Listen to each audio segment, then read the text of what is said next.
Assalamualaikum warahmatullahi wabarakatuh. Jumpa lagi teman-teman di channel YouTube-nya Kiai Marketing.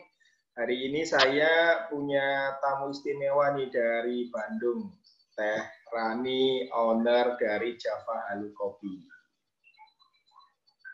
Tentunya hari ini kita akan ngobrolin bagaimana kiat suksesnya Java Halu Kopi ini di dalam berbisnis kopi dari hulu sampai hilir nih, nanti banyak pelajarannya.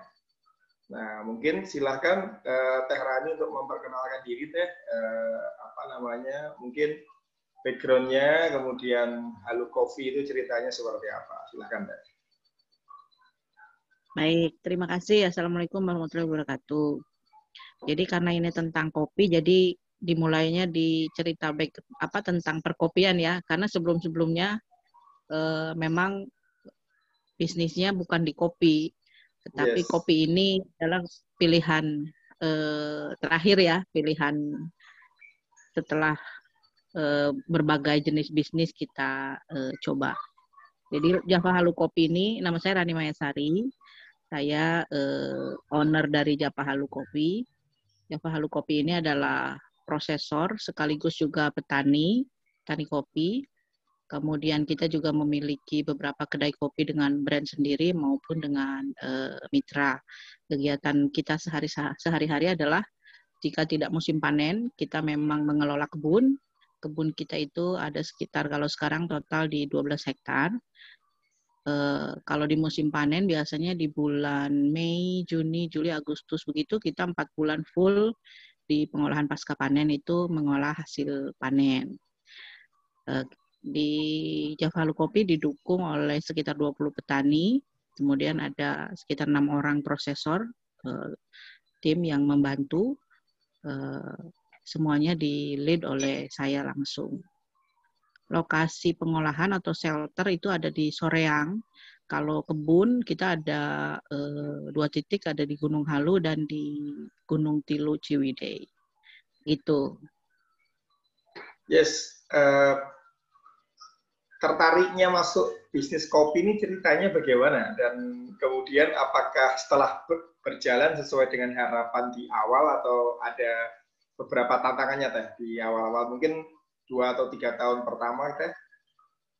Ya, jadi kopi itu kan ada hulu dan hilir. Kalau hulu itu dari kebun, kemudian pengolahan pasca panen, hilirnya adalah coffee shop.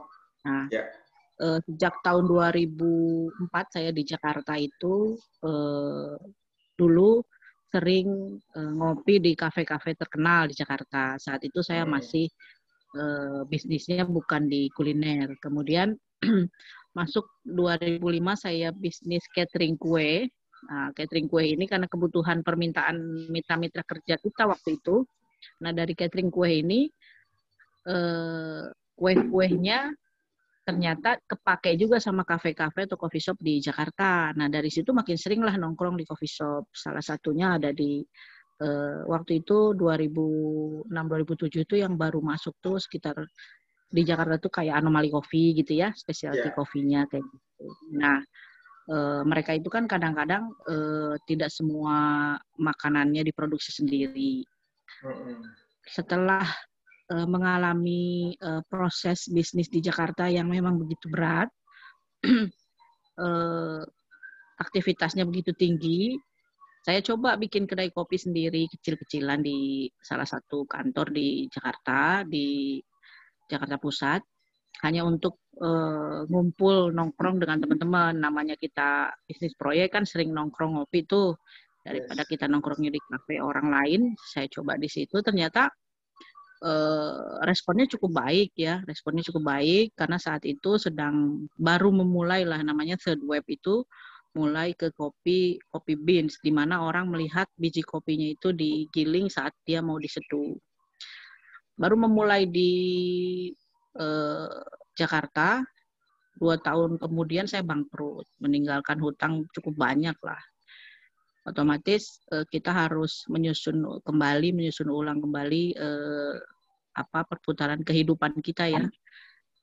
Karena namanya mau memulai bisnis itu ternyata tidak cukup mudah, terutama di mental yang ketika kita sedang dalam kondisi bangkrut. Kita putuskan untuk pindah ke Bandung. Ketika di Bandung, kita pun agak bingung mau memulai bisnis apa. Saya berpikir awal mau memulai bisnis seperti Kartika Sari atau Maya Sari Bakery, kan ada di Bandung ya.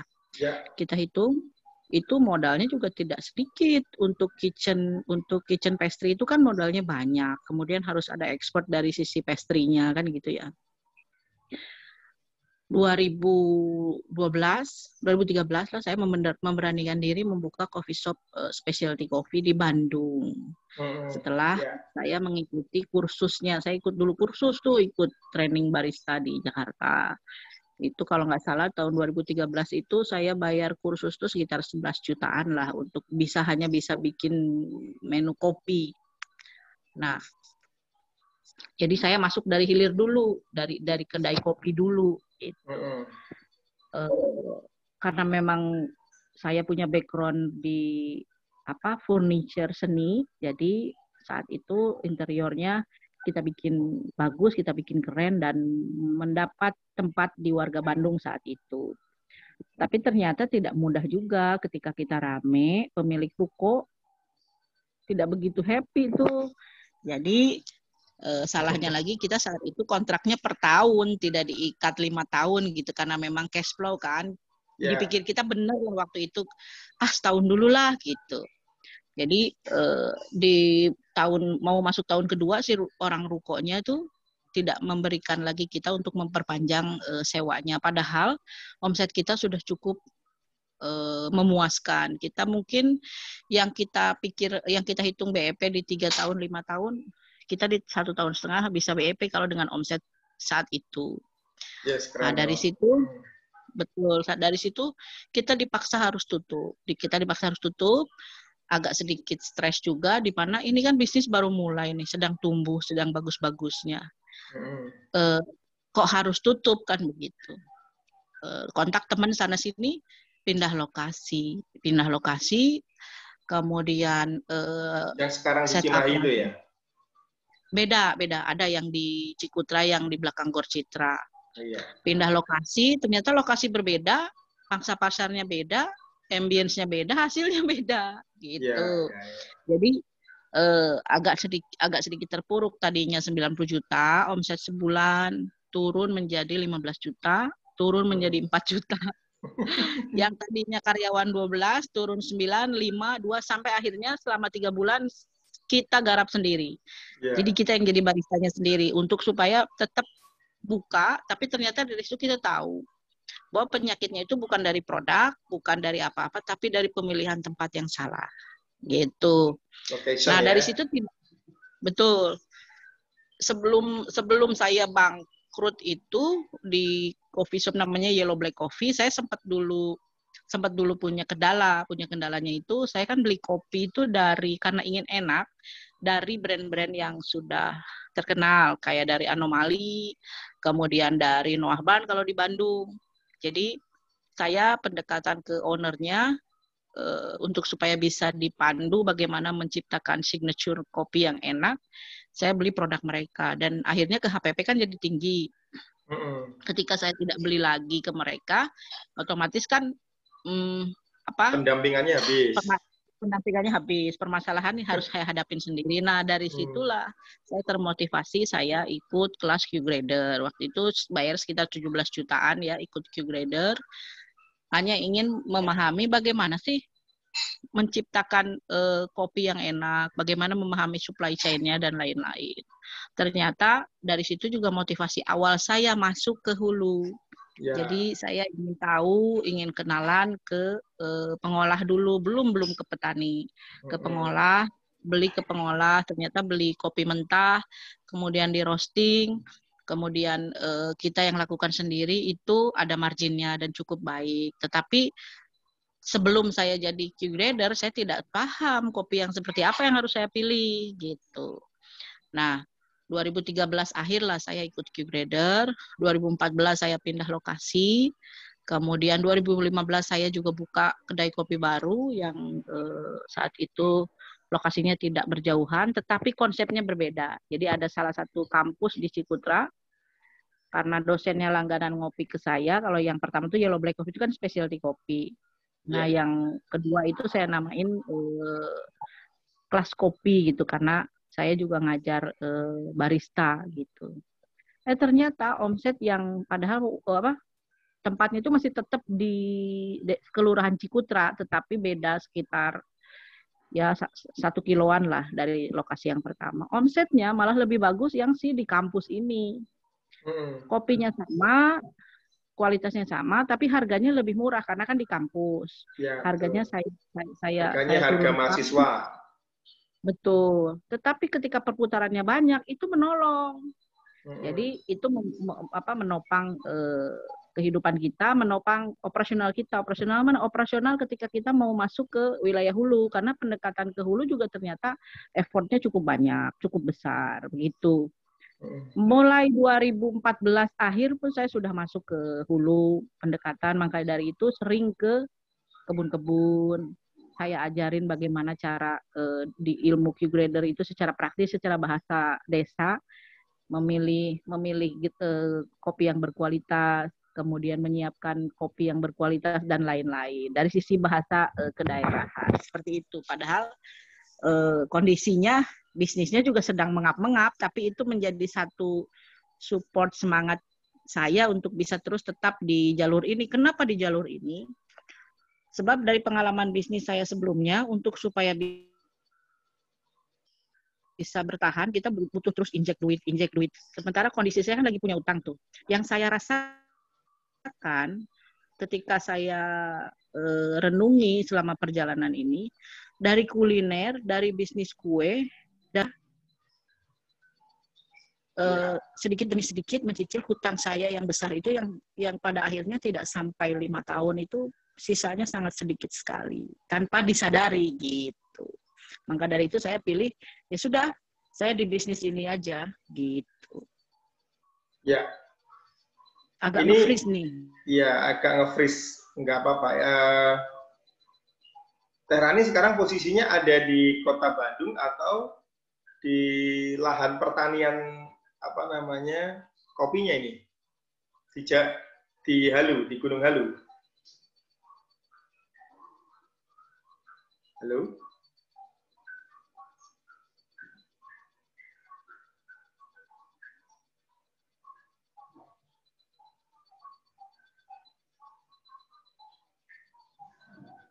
Ya.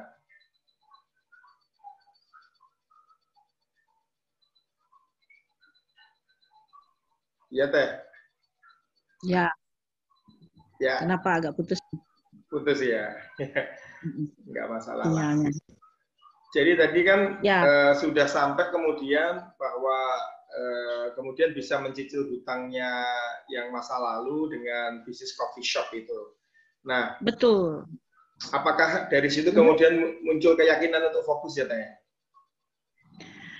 Awalnya keterpaksaan dulu, belum yakin. Sebab kan kondisinya tidak memuaskan ya, di mana kayak Yellow Black Coffee ini lagi maju-majunya harus berhenti, harus pindah, kan gitu ya. Kemudian naik lagi di kelas kopi ini, ternyata kan supply chain juga terhambat kan gitu ya. Ketika saya sudah menemukan signature kopi ini, hasil blend Q-grader ini, kopinya begini. Ketika kebutuhan meningkat, si prosesor tidak bisa menyiapkan. Ini masalahnya apa kan gitu ya. Kenapa bisa sampai kebutuhan kopi itu tidak bisa kita jamin sepanjang tahun ada. Itu kan jawabannya ternyata tidak sederhana. Nah dari situ setelah saya masuk, jadi saya dari coffee shop itu masuk ke petani dulu, dari petani baru saya mencoba memahami proses kopi.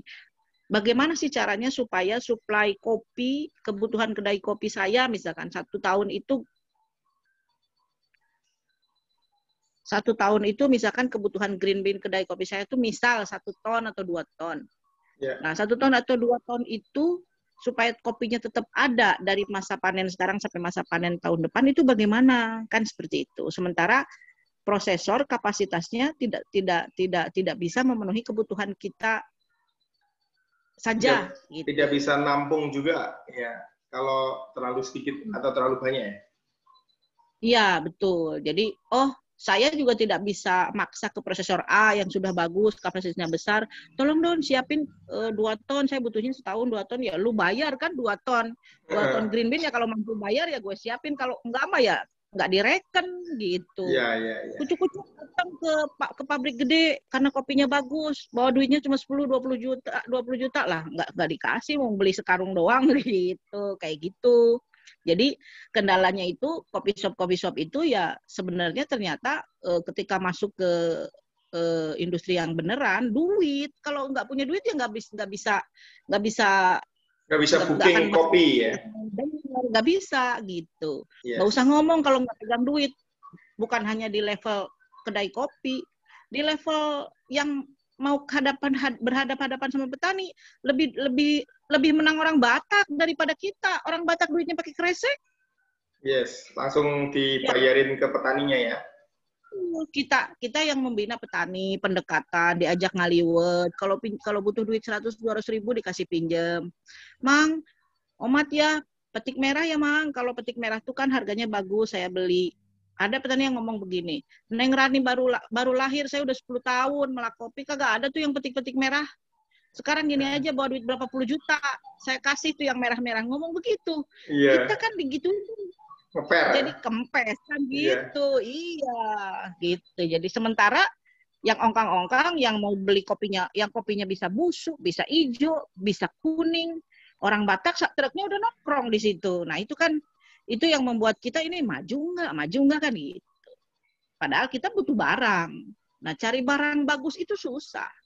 Kita berhadapannya dengan apa? Dengan duit, dengan perusahaan gede yang memang udah saat mau panen itu dia udah nyebar duit ke petani, ke pengepul itu ya dapat uang kas dari orang Medan itu satu orang satu hari 50-80 juta. Bayangin 50-80 juta dia bisa beli berapa ton ceri ke petani. Petani meskipun kita rawat bertahun-tahun ketika udah di depan matanya duit gepokan kayak begitu, urusan sama Neng Rani ku mangke aja lah, gimana nanti aja.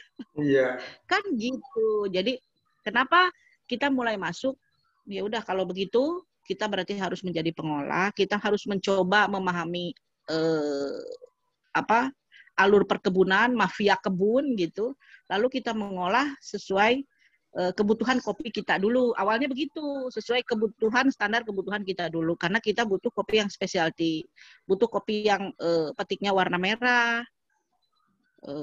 Untuk supaya petani mau jual ke kita, kalau di pasaran harga 7.000, saya beli 8.500. Kalau di pasaran naik, nih 9.000, udah saya beli 10.000 gitu. Karena kan petani nyari-nyari harga nih, beda 500 aja dia udah belok tuh ke pembeli yang lain. Gitu. Berarti kemudian kan tadi justru masalahnya modal. Nah, kalau umpamanya Teh Rani membeli dengan harga tinggi, apakah malah justru modalnya nggak tambah berat tadi kan? Atau modalnya tambah berat. Atau sebelum itu Teh Rani udah cari pembeli dulu nih yang untuk biji kopinya yang akan dipanen? Sebelum ada pembeli, kebutuhan saya kan udah jelas. Ya. Saya untuk 1 tahun 2 ton. Nah, untuk kebutuhan saya saja sudah jelas. Ketika saya beli ceri lebih tinggi, masih tetap lebih baik dibanding saya beli roasted bean kan begitu. Ya. Karena saya mengolah sendiri kan posisinya bisa, cuma memang terbatas. 2 ton green bean berarti kapasitas belanja saya hanya sekitar 14 ton ceri. Begitu ya, karena kan 1:7. Nah, ketika setelah terpenuhi 14 ton udah nggak sanggup belanja lagi meskipun saya masih butuh. Nah, itu yang disebut modal. Tetapi ketika dibandingkan dengan tadi untuk satu pengepul saja dikasih uang kas 80 juta nih untuk dari satu pembeli. Iya, nggak berimbang lah. Mereka belanjanya 10 ton ceri sehari. Yeah. Jadi saya tetap levelnya di level kecil gitu. Kalau kita bicara di kebun gitu. Ya. Jadi Teh Rani hanya memberdayakan petani-petani yang ya mungkin skalanya juga tidak dominan ya di market ya, atau di Gunung Halu sendiri. Ya. Kenapa saya milih di Gunung Halu? Pertama, Gunung Halu itu memang pemain besarnya juga tidak begitu banyak. Yang kedua, yang banyak pemain besar kan di Pangalengan sama Ciwidey. Yang kedua, pendekatan kedaerahan kan memang saya sudah begitu secara psikologis, bondingnya juga sudah ada. Kemudian saya juga ada kebun saya sendiri di sana, sehingga ngajak petani itu bukan seperti kita pendatang yang cari ceri kan gitu. Kemudian ketika saya masuk ke Ciwidey, saya pun ada kebun juga di situ. Jadi ngajak petani supaya mau petik merah, itu nggak bisa dalam jangka waktu setahun 2 tahun. Dia harus lihat dulu, kita contohin dulu, kita berkebun di situ, kita kenalan dulu kan gitu. Saya juga 4 tahun sih sampai ke petani mau kerjasama untuk petik merah. Gitu.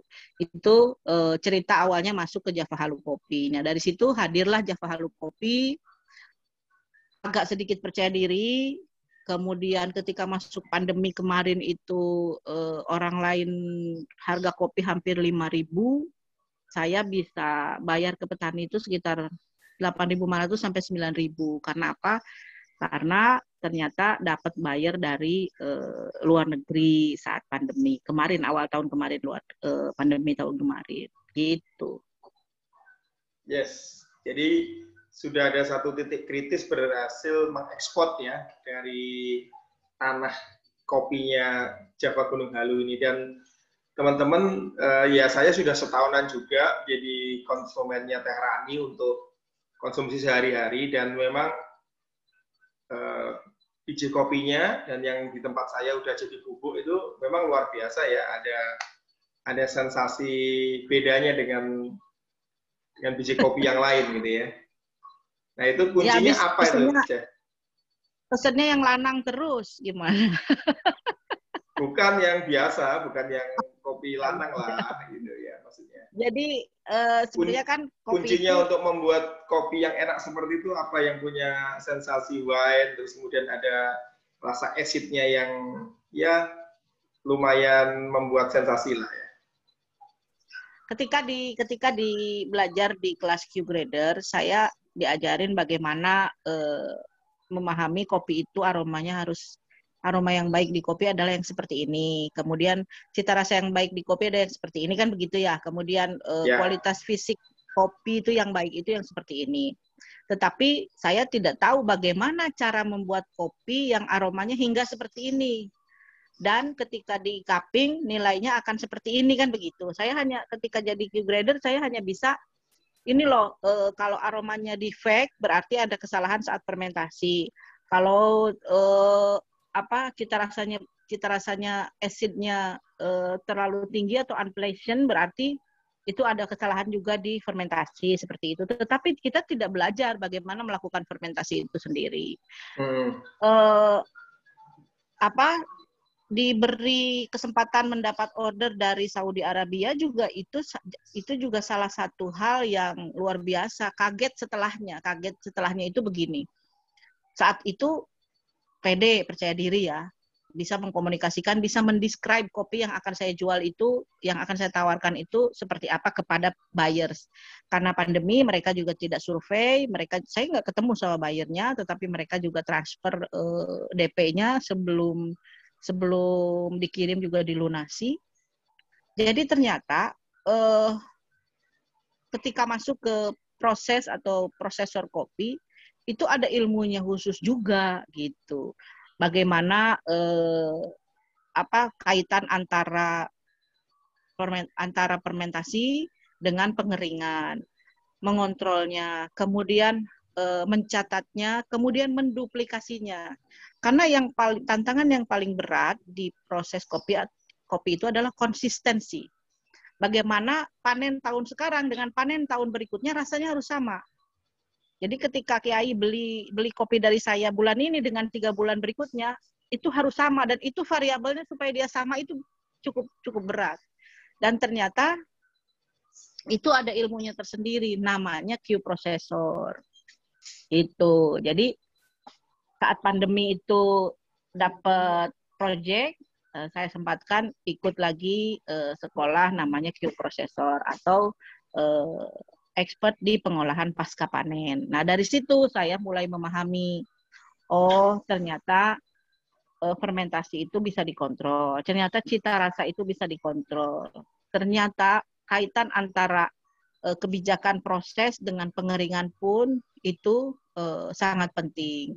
Jadi saya tahu saya itu akan memproduksi kopi tahun ini itu yang karakter cita rasanya, aromanya seperti ini, asamnya segini, acidity-nya segini, kemudian harus clean, harus sweet, kan begitu.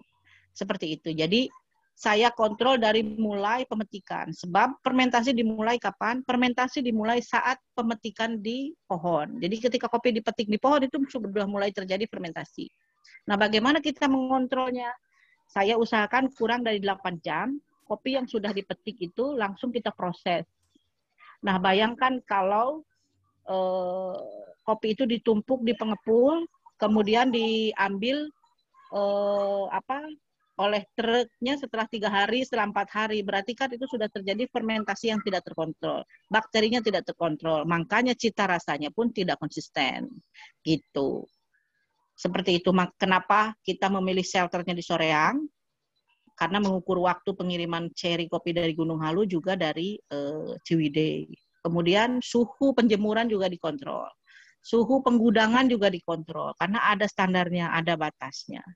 Dan itu selain untuk kita mencapai kualitas tersebut, itu pun ternyata bisa menjadi bahasa marketing kita kepada si buyer, gitu. Jadi tidak ketemu dengan buyernya, kita bisa dapat order. Yes. Kayak gitu.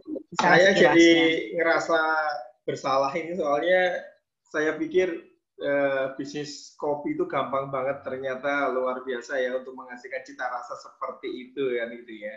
Nah, dan padahal ya saya ini sebenarnya nggak terlalu bisa bedain rasa kopi. Yang jelas jangan seperti kopi saset lah kan gitu kan ya. Nah, kalau di level coffee shop nih Teh, seberapa sih variabel kopi yang bagus seperti itu tadi itu menentukan suksesnya coffee shop? Karena kan kalau kita ngelihat semuanya, khususnya pelanggan yang awam seperti saya itu kan kita membeli kopi bukan benar-benar bisa ngebedain rasanya, tapi adalah ya brandnya, ya suasananya, kemudian senyum sapa salam dari pegawainya gitu ya.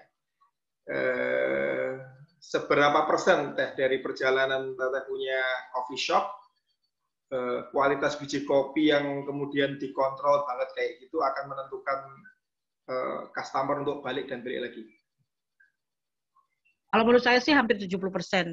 Kenapa? Sebab ketika memang orang sudah dapat suasana, ketika dijos dengan cita rasa yang memang tantangannya adalah kopi itu harus enak oleh semua lidah.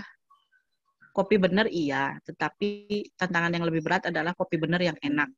Contoh, secara teori kopi Jawa Barat itu acid. Oh iya acid, tetapi acidnya yang pleasant di orang Asia itu harus kita pikirin. Karena orang Asia itu tidak suka asam. Sebab lidah kita udah dijajah Belanda dengan pahit kan beratus-ratus tahun, berpuluh-puluh tahun kan gitu. Jadi kopi Torabika ya? Iya. Jadi 70% kopi itu mempengaruhi kepada keberhasilan kita di coffee shop. Itu ketika rasanya cita rasa kopinya itu sudah nempel di konsumen, baik itu ya kebanyakan memang yang apresiasi kepada kopi kita itu yang kita lihat adalah dari awalnya peminum kopi pemula, lama kelamaan Teh kenapa ya ini sama-sama kopi Gunung Halu tapi kok ini terlalu asam, kayaknya saya lebih cocok kopi yang di Kupilon misalkan kan begitu. Nah hal seperti itu kita sering temui. Jadi menurut saya sih persentasenya di 70% bisa itu. Ya, jadi seperti juga mungkin bisnis kuliner yang lain ya, bahwa kualitas makanan itu sangat menentukan orang untuk kembali lagi ya. Ini kualitas dari kopinya ini ya. Nah, kalau kualitas dari kefasihan atau keandalan barista di dalam menyajikan bagaimana? Kan bisa jadi kopinya enak dari Teteh tapi penyajiannya di sana mungkin kurang pas sehingga taste-nya kemudian berubah tidak alami gitu ya. Tuh, jadi begini. Sebenarnya kopi kalaupun hanya ditubruk saja, tidak pakai teknik apapun, kalau kopinya itu sudah cukup baik memenuhi kebutuhan cita rasa dari lidah, ya sebenarnya itu tidak begitu berisiko. Jadi Resiko masih ya. ada dalam tahap aman gitu ya.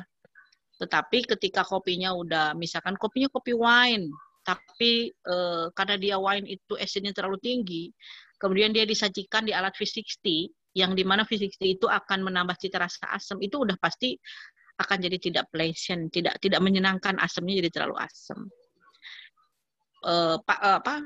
Patokannya atau kuncinya adalah di pasca panen pertama. Jadi pasca panen itu ada dua.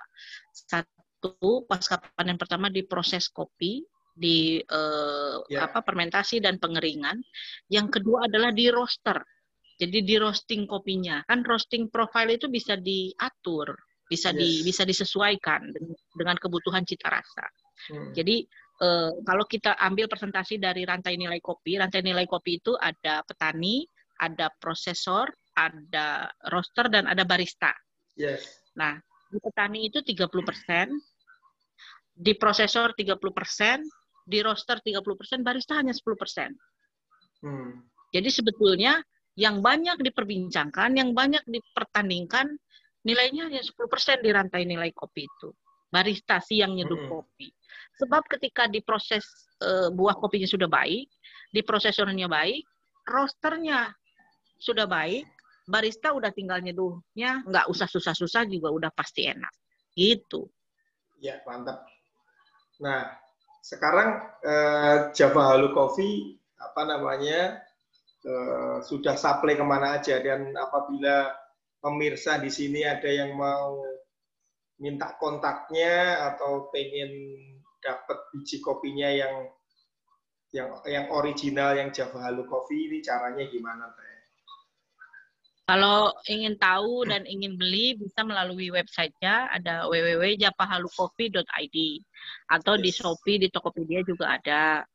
Kalau di Bandung ada kedai Kupilon, nanti Sabtu depan tuh kedai Kupilon Serang mau buka.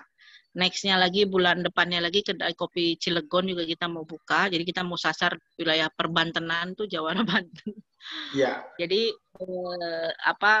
kalau mau main ke Bandung juga bisa, asal janjian, ingin melihat bagaimana cara proses kopinya atau area tempat. Jadi area tempat kita mengolah kopi itu luasnya 10 hektar, sambil bisa jalan-jalan. Kalau ke kebun memang lumayan cukup jauh, karena treknya juga nggak bisa masuk mobil, jadi pakai motor trail baru bisa masuk, karena itu di hutan pinus. Itu kedai kopi yang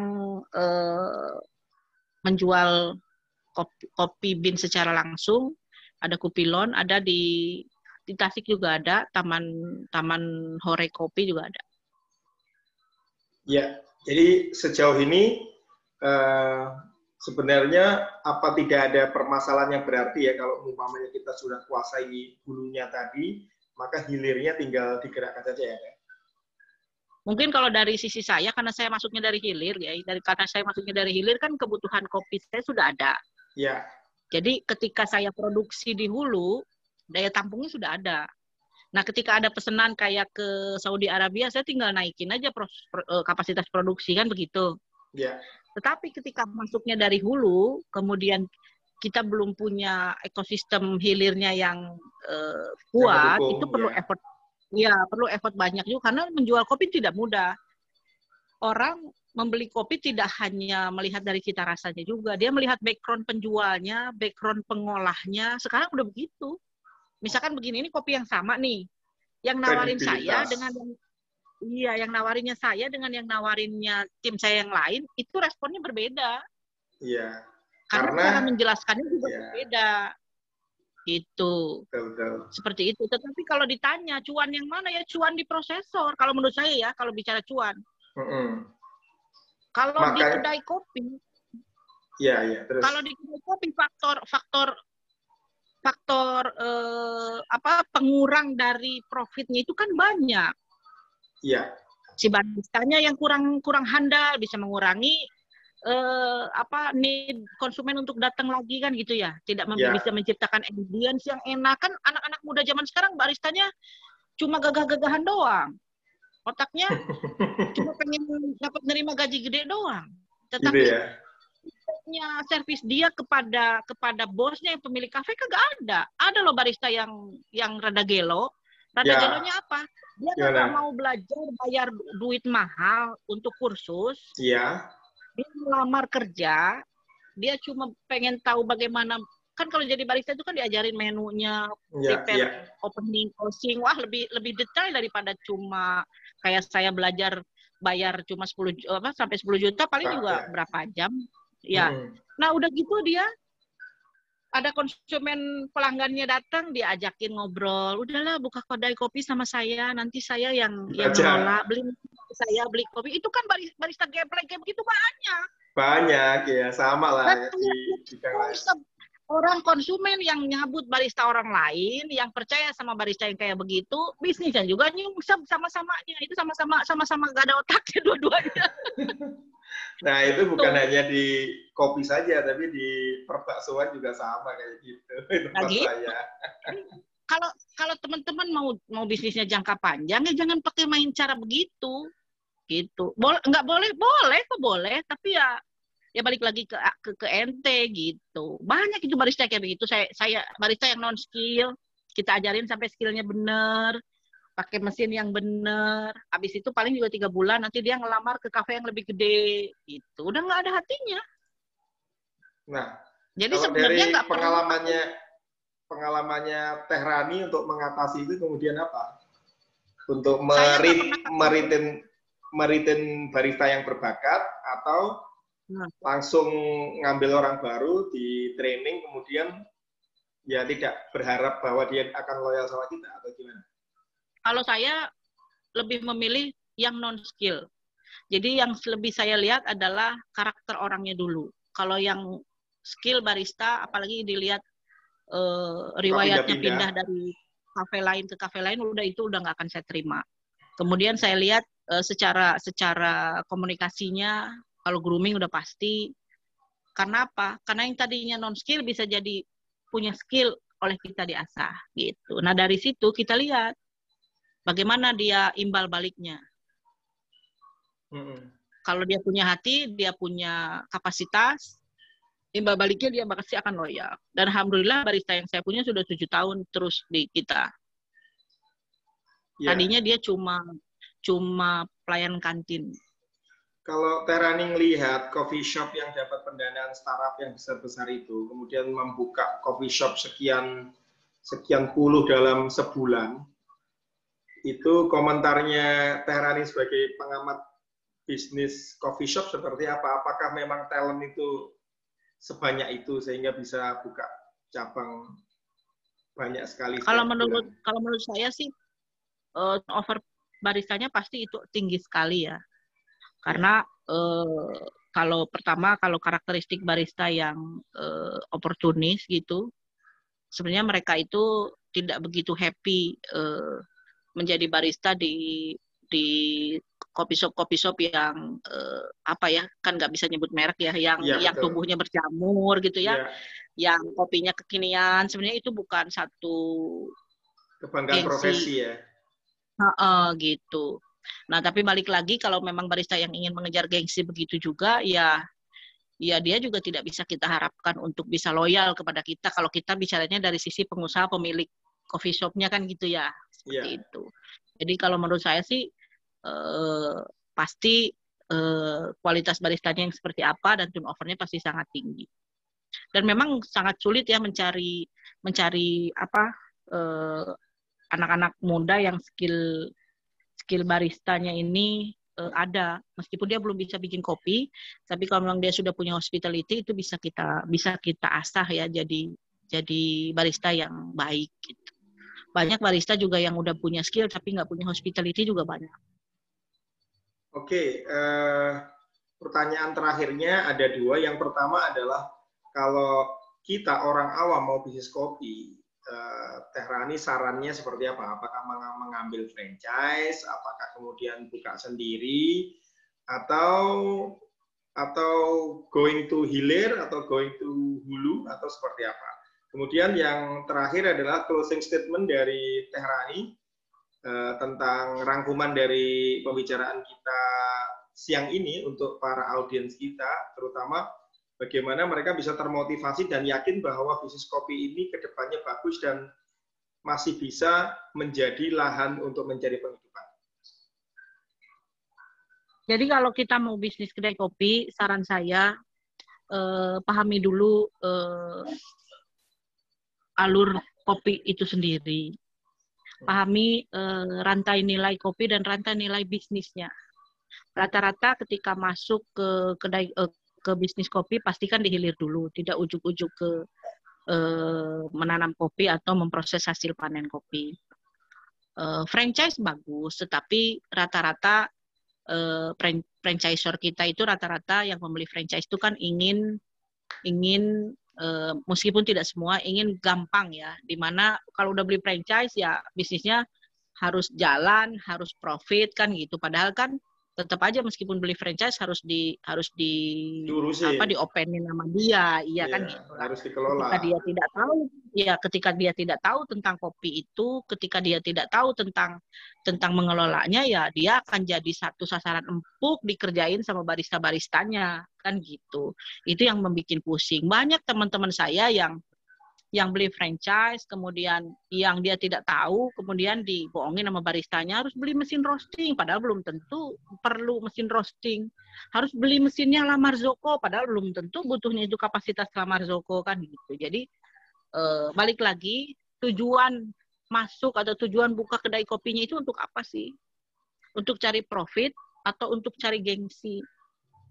Kalau untuk cari profit, Anda harus belajar dulu tentang ilmu kopi itu sendiri.